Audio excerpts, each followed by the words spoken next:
عید card کا تعلق عیسائیوں کے کرسمس کارڈ کے ساتھ ہے۔ عیسائی 25 دسمبر کو حضرت عیسیٰ علیہ السلام کی پیدائش پر بڑے جوش و خروش سے کرسمس ڈے منایا کرتے تھے۔ رومن کیلنڈر کے مطابق یہ تہوار سب سے پہلے 25 دسمبر 336 عیسوی کو منایا گیا۔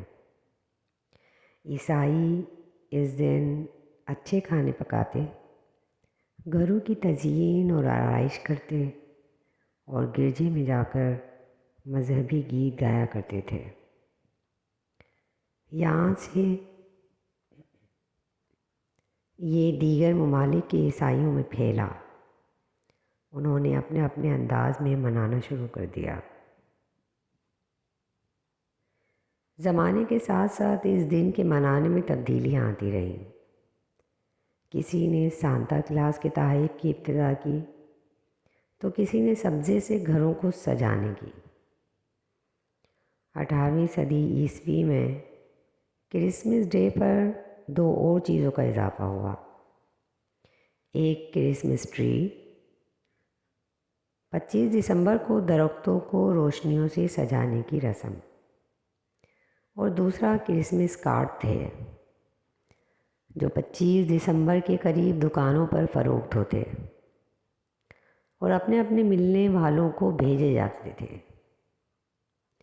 19ویں صدی تک کرسمس کارڈ ایک باقاعدہ رسم اور تجارتی کمپنیوں کے لیے کاروبار کی حیثیت اختیار کر گئے۔ یہی وہ زمانہ تھا جب انگریز اپنی مکاریوں سے بر صغیر پر قابض ہو چکا تھا۔ مسلمان زبوں حالی کی زندگی گزار رہے تھے۔ ایسے وقت میں فاتح قوم کے رسوم اور رواج مفتوح قوم میں داخل ہو رہے تھے۔ بر صغیر میں انگریز، ہندو، سکھ اور مسلمان سبھی اپنی اپنی ثقافت کے لیے موجود تھے۔ سادہ دل مسلمان اگر ایک طرف ہندوؤں کی دیوالی اور بسنت جیسے تہواروں میں شامل ہوتے تھے تو دوسری طرف کئی مسلمان انگریزی لباس پہنے چہروں کو اسی وضع میں تراش رہے تھے۔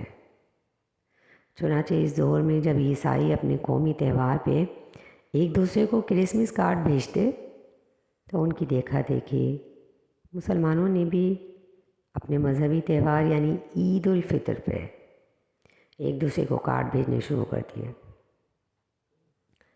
یہیں سے عید کارڈ کی رسم جاری ہو گئی۔ تقسیم ہند کے بعد یہ رسم ہم اپنے ساتھ لے آئے، جو آہستہ آہستہ ہماری زندگی میں اسی طرح شامل ہو گئی جس طرح بسنت، سالگرہ یا برسی داخل ہوئی۔